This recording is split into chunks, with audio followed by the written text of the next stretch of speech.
KVK Longtlai Nutri Garden a kan oma chuk tua huan tina ni maya helai mun zin te a hianin ei chop tur chome chi sang sang thlai chi sang sang lo tling takin an chinga uluk taka en kola ani dan turanga han chin chuanin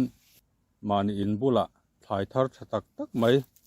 Longtlai hmuna hian thar chu thei reng ani ti alan fia tira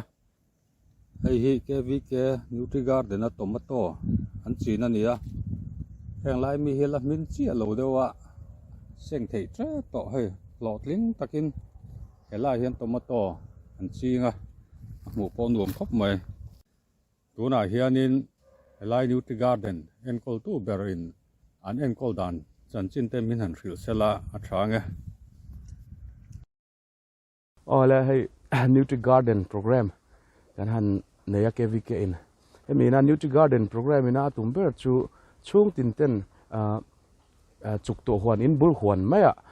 bazar to tak taka chome kan leithina kha kan thar chuak ve theini ti kha program na tumber ania tuna hei kan hmuangin leitha mun po ni lowa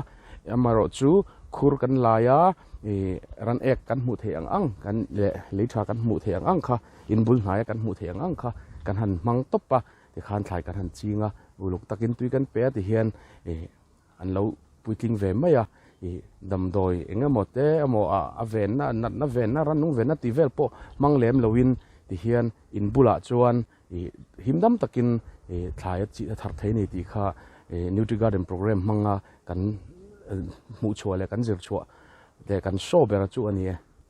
zik hlum te broccoli te tomato te bokbon te mula kan ti te chana kan ti te hi kan chinga eng te hi lo ting takin ti hian kan thara kan seng nual to le ngala chung kot ei khop chu kan thar chuak em ani